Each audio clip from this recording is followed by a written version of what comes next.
I just did talk to the ladies. They did say they're moving here and they're going to start joining this church, right? Junior church, you are dismissed to walk 4 years old through 4th grade.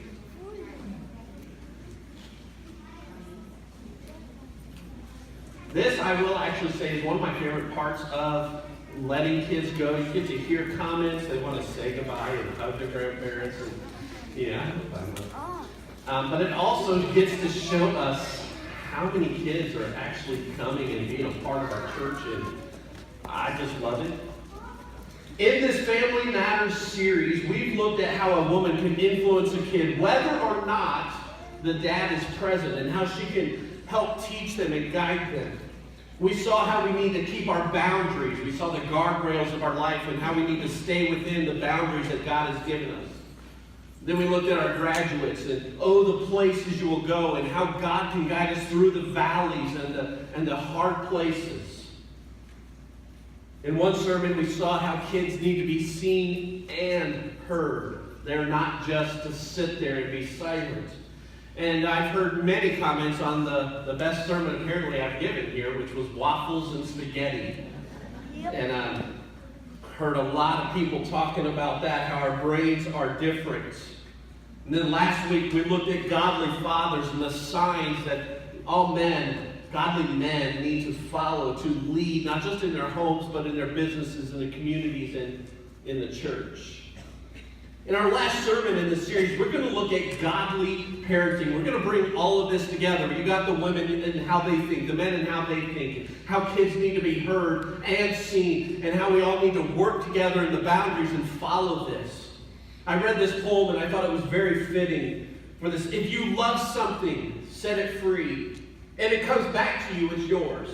If it doesn't, it never was. But if it sits in your living room, messes up your stuff, eats your food, takes your money, doesn't appear to realize that you've set it free, you either married it or gave birth to it. Isn't it true? Baseball, it is America's favorite pastime. It is almost over. For those who are playing baseball, you know what it's like to make it to the championship league. The playoffs, all this is winding down. How many of you have played baseball in your life? Like on the team? Yeah, I know the Yoder boys were. All right. I loved playing baseball as a youth. I'm not the jock. Obviously, you can tell. But I loved playing baseball. The thrill of getting up to bat, and running the bases, scoring that point, that run for my team. The excitement of creating an out was awesome. And many of the principles learned in baseball can actually be applied to being a godly parent. We're going to look at a passage that tells those of us who are parents, grandparents, uncles, aunts, Sunday school teachers, neighbors. If you notice, I included everybody somehow in this. Okay? Whatever you are in this society, in this church, this passage tells us how we can best influence the children that are around us. We're going to be in Let me try that again. 1 Thessalonians chapter 2. It isn't actually talking about how to be a good parent. What Paul is doing in this passage is explaining that when he planted this church in Thessalonica, he made every effort to treat the church the way a good parent would treat their child. Verse 7, or we were like a mother feeding and caring for her own children. Verse 11, and you know that we treated each of you as a father treats his own children. And you're going to notice a lot of these verses I'm reading today have been scattered throughout the service, these past few sermons. That was on purpose, all tying it in together. Now, when you're coaching baseball, a good coach will teach the basics of baseball first. You don't go to a 6th and 7th year old and say, this is how you do a triple play. You don't go to a young kid and say, this is how you throw a curveball. You teach them how to throw a ball and how to catch it. You teach them how to hold a bat and how to swing it. And Paul tried to be a good parent to the church. And he ended up giving the basics of what a good parent should be like. If you treat your children the way that Paul talks about here, you're going to be raising children the way God wants you to. You're going to be the successful parent that the Bible describes. Now, how do we go about being a good parent? Paul tells us this in verse 4. For we speak as messengers approved by God to be entrusted with the good news. Our purpose is to please God, not people. He alone examines the motives of our hearts. Paul realized that God had given him a special responsibility. If you have children in your life somewhere, you have been given a special responsibility. And we need to realize that. In the same way, God has given us a special task to influence children. We are to influence our children. We can do that very easily. My boys like Ford trucks. My boys like the Red Wings because I have influenced them. Some of you will say I've influenced them wrong. I don't care, they're mine. Okay? And there's somebody here who would like to argue with me on the color of tractors, but I know what's parked in his yard. Or was, anyway. This is God's God-ordained responsibility that you and I must regard more important than our personal goals, than our hobbies, or even our career. How we influence our children is more important than my leisure time. This responsibility is so critical that when God commanded his church to select elders, he told them that they need to be men known as good fathers in one instance. He said 1 Timothy 3, he, meaning an elder, must manage his own family well. If having children, they must respect him and obey him. For a man cannot manage his own household. How can he take care of God's church? You want to know how somebody can be a good leader? Look at how he takes care of his whole household. That doesn't just mean children. That means his whole bills. That means how he keeps up on things. A baseball coach is there to guide the players, not beat them. I had a coach once that would always show us how good he was. Now, I was pretty young at the time, so this guy was old. You know, he's probably 50. Okay? That doesn't seem old anymore. But at the time, he would brag about his glory days. You know, he'd walk around, and when I was swinging the bat, I never made that mistake. And he'd talk about all these plays and how he ended up being the best player in the whole world, and we were surprised that he didn't make it to the major leagues. I mean, he was the best thing for baseball. Well, he didn't end up managing the team very well. He ended up quitting halfway through the season because the parents couldn't stand him, and all the players wouldn't listen to him. He was all focused on himself, wanting to show how he was the best thing. When we are parenting, do we act like the coach sometimes? Showing and bragging about how great we were, you know, the good old days, back when I was young, I got to do this. You know, I did this. Or do we live in a way that brings our kids, the kids around us, to respect us, to obey us? See, bragging about them doesn't influence them in a positive way. Honoring and leading them leads them to respect and obey us. Paul wrote in verse 4, for we speak as messengers approved by God to be entrusted with the good news. Our purpose is to please who? God, not people. He alone examines the motives of our hearts. Verse 6, we are not looking for praise from people, not from you or anyone else, even though as apostles of Christ we could have asserted our authority. He just said, I am in charge. I am smarter. I am in charge of you. I could have done this, but I don't want your your approval. In these verses, we see Paul's primary objective was to please God. Even if these actions pleased no one else, if his actions upset the church, but they pleased God, he was happy. Have you ever seen someone, and you go to these baseball games, the Little League game, and they are just so fun to watch. I used to watch Morgan sitting out in the outfield playing with the dust and chasing a butterfly while she was supposed to be watching the ball. But you watch these kids playing, and it's just so fun to watch them. And then you'll see a coach take a kid out of the game. And it usually gets worse when they get into junior high and high school. What do the parents do? What does somebody in the stands do? What are you doing?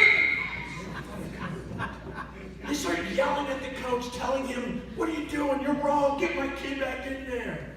And they're mad at the coach, and they're trying to tell him. That person is seeking the benefit of his child, his or her child, or their own bragging rights. But what is the coach doing?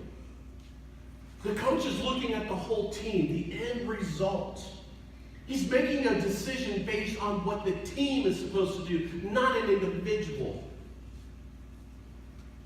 He's not worried about pleasing the people in the stands. He's wanting to make sure they hit the mark. See, when we raise our children, our major concerns should be, will our actions please God when we're done? Is our goal to bring our children up to honor God, or is our goal just to make sure they are happy with us? There's a society right now that is telling you you need to be friends with your kids. You need to make sure your kids like you. Let's go back 40, 50 years ago. Did the kids like their parents that often? No. Smacked them around. They taught them what was right and wrong. You don't like me, I don't care. I still feed you. I take care of you. You're doing what I say. And then somewhere in society, we changed. You got to make sure they like you. My kids don't always like me. I don't always like them. You know what it's like if you've got kids. But it's not my job to make them happy. It's my job to please God and make sure they're as close to Him as I can make it.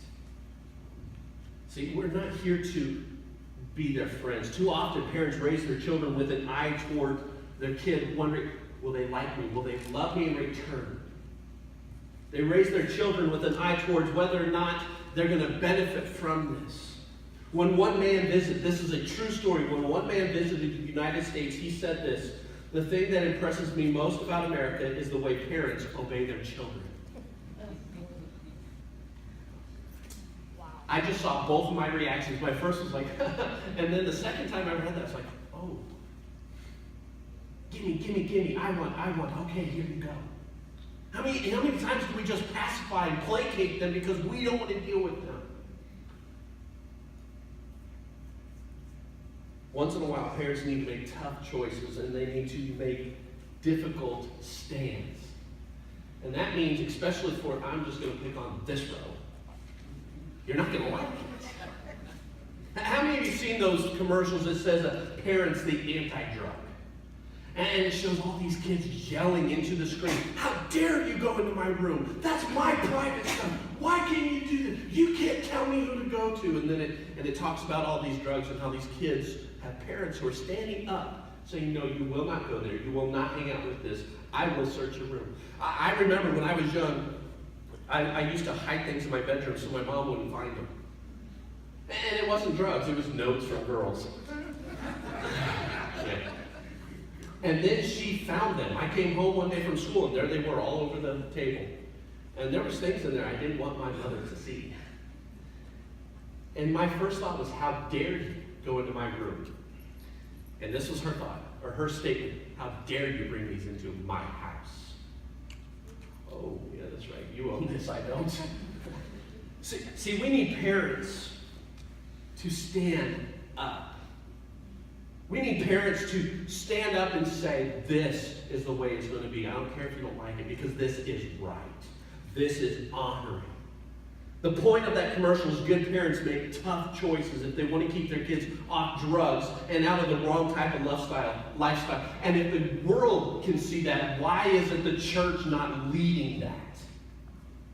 If the world says parents need to make those tough choices to keep them off, shouldn't the church be out front saying, we've been proclaiming this, we've been living this, and this is where the Scripture says it? We're not here to pacify kids. That's why youth ministry is not babysitting. It is an extension of what you're supposed to be doing in your home.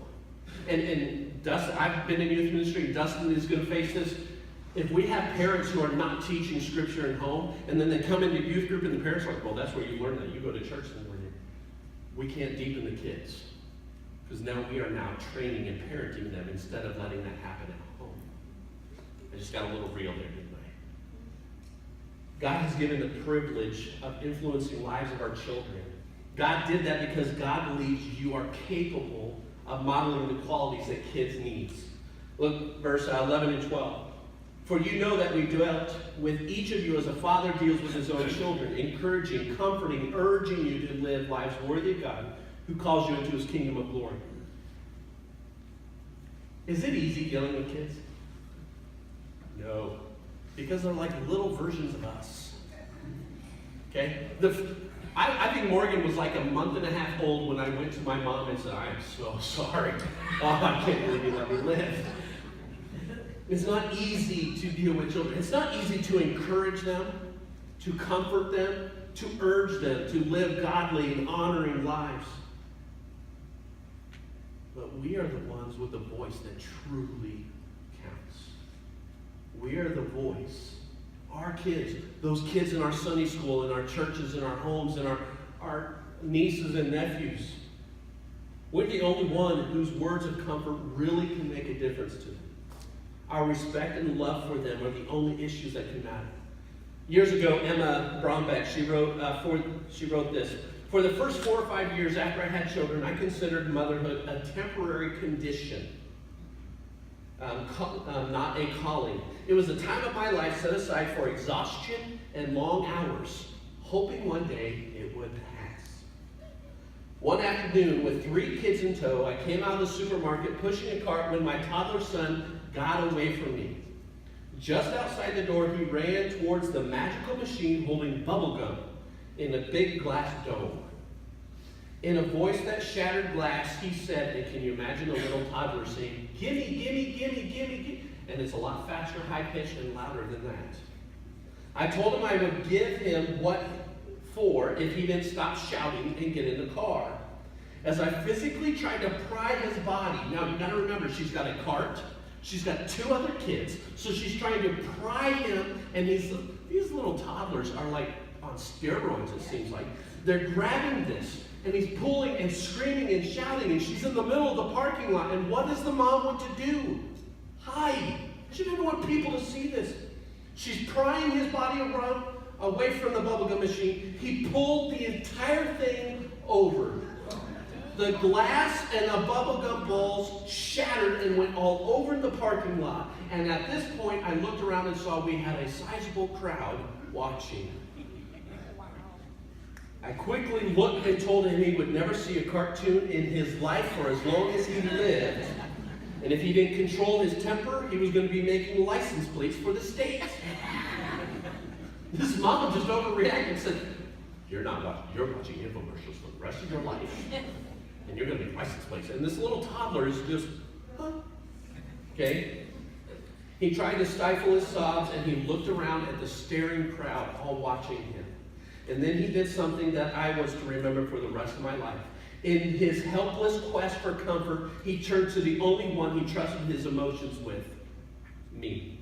He threw his arms around my knees and held on for dear life. I had just humiliated him. I had chastised him. I had beaten him with my words. But I was all he had. That single incident defined my role. I'm a major force in my child's life. We are a major force in our children's lives, and we need to recognize that. I've seen so many kids, including my own, who, you've just yelled at them for doing something wrong, and they run and they get hurt, and within 10 seconds of yelling at them, they're crying, Mommy. Not Dad, because he don't care. But they want to go to Mom. Even though they just got in trouble, they just got grounded. That's what God created us to be for our children. That's why it's crucial we place a high priority on encouraging them, on comforting them, urging them to live lives worthy of God. It's easy, especially during the teenage years, to say negative things to kids. Okay, teenagers, you've heard negative things from adults, haven't you? Some of them deserved, but not all of them. Oh, yeah, they were deserved. I saw it. A lot of times we think it's best to point out the wrongs, where they messed up, where you missed the mark. That's where we start acting like that bragging coach that I experienced. This bragging coach was notorious for yelling at them, at our team. He used obscenities. I couldn't believe you couldn't make a catch like that. And then you can insert expletives wherever. Why are you even on the team, he said. Do you not know how to use a bat? He said all these things during practice, during the game. He beat the players down with his negativity, and as a result, we always lost. Why would I want to do this? Why would I even want to play a game if that's what I'm going to get? And parents, it's so easy to step into that, to fall into that mode when dealing with our children. In addition to what we say to our children, what we do is equally important. Now, I had a few coaches that I loved. This one in particular, I can't remember his name. It was a hard name to pronounce. We just called him Coach. He was really good at baseball, and his son, pretty good at baseball, was the catcher. But his son wasn't acting right. He wasn't behaving properly. And this son came over, took his boy out of the game, out of the practice, and put him on the bench, and pulled this scrawny little right fielder and put him in for catcher. And that little kid, scrawny little Donnie, goes, I don't know how to catch. And this is what the coach did. He squatted down next to me, right next to the plate. He goes, this is how you stand. So I did that. This is where you put the ball, the glove, and this is how you do it. And as the pitcher threw it, he goes, now just mimic me. And he made me follow exactly what he was doing. And I kept doing this over and over with him. And he ended up leaving his son either on the bench or out in right field, and he left little scrawny kid in as catcher. And he taught me how to start watching the game and how to start calling plays to second base and to first, or to the pitcher. He showed me little tricks on how to how to throw the ball so it curved right through the pitcher if he didn't duck, over to hit the second baseman to go out. He showed me how to be ready for the pitch, how to throw off the mask so it didn't pull my face off. His action had a profound effect on how I played baseball. He moved his son to the outfield and me into infield to show, and this showed, he didn't have favorites. He was doing what was best for the team. And he was showing, you don't act right, you don't get the honor of playing where you want. His actions shouted loudly that day. It wasn't just his words, it was his lifestyle. Verse 10, you are witnesses in God also how holy and righteous and blameless was our conduct towards you believers. Shouldn't this verse be our goal? Shouldn't this be our anthem around our children? Hey kids, you've seen how holy, righteous, and blameless we acted around you. How many of us can really say that? We should strive to be holy, righteous, and blameless in our homes. When our kids watch our behavior, they should see someone who loves God.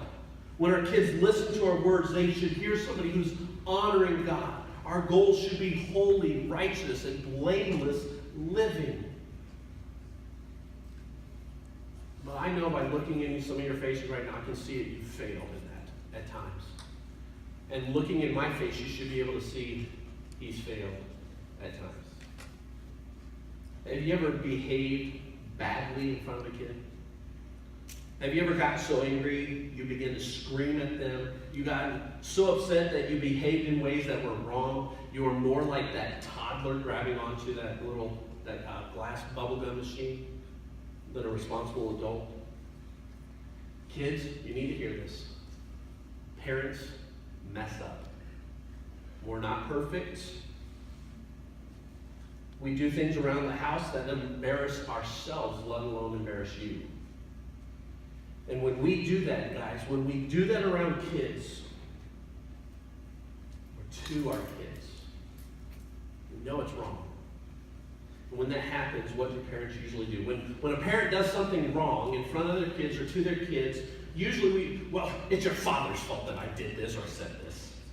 If you wouldn't have acted this way, if you hadn't said this, I wouldn't have done that. So we pass the blame. Or the second thing most parents do is we just ignore it and brush it aside. Shove it under the rug and don't talk about it. That's the household I grew up in. When dad did something wrong, when mom did something wrong, we just ignore it. It'll go away. That same coach that moved me to catcher stood on first base usually when we were at bat, and he would coach the runners when to try to steal second or when to go on. One game the score was very close, and our fastest runner was at bat. He hit a single, and he was running to first base, and the coach told him, keep going, keep going. And he stopped at first base, and so, okay. And the coach was, you should have listened to me. You should have kept going. And so he's ready, and the coach was like, I want you to run as soon as I can. And when you're on a coach, you listen to, or the player listens to the coach. You don't have to look at the ball all the time. If the coach says run, what do? You run. That's his job, to watch that so you can focus on getting to the base. Coach told him to run just as the pitcher was about to throw, but because the coach was a little aggravated, and because he really wasn't watching, the pitcher was turning to throw the ball to first base. And he told him to run. And here came the ball. First baseman got it, threw it to second real quick, easy out. Game was over. We lost. We were all bummed. And he could have said, if you would have listened to me at first, you would have been the second. And then our big hitter was coming up, and we would have won. So we get into the dugout, and after every game, they go into the dugout, and there's a little meeting. And the coach said, we lost because he called the wrong play. This is what he said, I wasn't watching close enough, and in my haste, I made a mistake that cost us the game. He took ownership of it. He took the blame. See, Paul told the church at Thessalonica, he tried very hard not to be dishonest in how he treated them. Verse 5, never once did we try to win you with flattery, as you well know. And God is our witness that we are not pretending to be your friends just to get your money. You see, Paul realized that if he modeled dishonesty in front of the church, that type of behavior would be copied, embodied, and grown. When we are tempted to make excuses for ourselves or blame others for our failings, if we choose to ignore that we've misbehaved in front of our children, that teaches our children to make excuses. I've heard so many people say, well, people don't own up for their mistakes anymore. Well, parents, that falls on our shoulders, doesn't it? Are we taking responsibility when we fail? Whether they're always passing the buck to somebody else, they're passing the blame. They find a way to ignore it. When we do that, we are teaching our children to make excuses, to pass the blame. And they're figuring, hey, mom and dad can do it, so can I. You guys are really quiet today. Is it because I'm stepping on some nerves here? Because I really kicked my shins during writing this sermon, I felt. The way you and I deal with our failings is how our children are taught to deal with theirs. As one person observed, children have never been good at listening to their elders, parents, but they have never failed to imitate them. While I may not have listened to my mom and dad all the time, I sure act a lot like them. And so do you. You can't be dishonest with your own sinfulness around your kids and expect to model holiness, righteousness, and blamelessness outside of the home. You can't be two different people. Holiness, righteousness, and blamelessness is not about being sinless, about perfect. You are not going to be perfect this side of the grave. It is about dealing honestly, though, with our sin. Anytime you mess up in front of the kids, whether you're a Sunday school teacher, you're the aunt, uncle, you're the parent, or whatever it is, if you've sinned in front of the children or sinned against them, you need to repent in front of them, to them. You need to model that. It means that you sit the kids down and say, I was wrong. I shouldn't have said that. I shouldn't have done that. It means we ask them for forgiveness. Imagine what that would do. If godly living front of kids said, look, kids, we're sorry. I said this, I did this wrong. Will you forgive me? It's not going to tell our kids, hey, this is okay. It's saying, I messed up, and I value God and you. So will you forgive me? When we model that to our children, they learn to be honest with their faith. They learn to practice repentance and humility. They learn that God's people don't fake it. They learn that we are not holier than thou.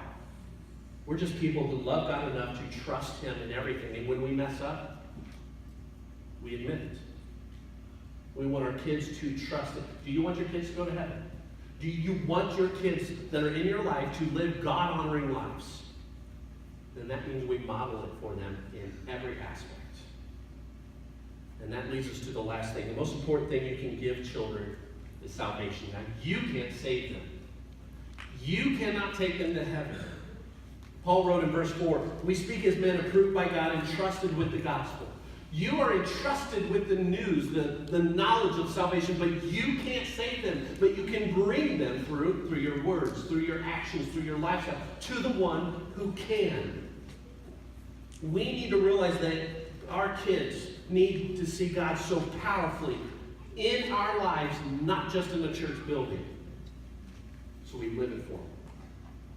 Larry Crabb has written a lot of books on church leadership and things like that. And he was talking about one of his first memories when he was 4-year-old. How many of you can remember when you're 4? See, I can too. The rest of you have bad memories.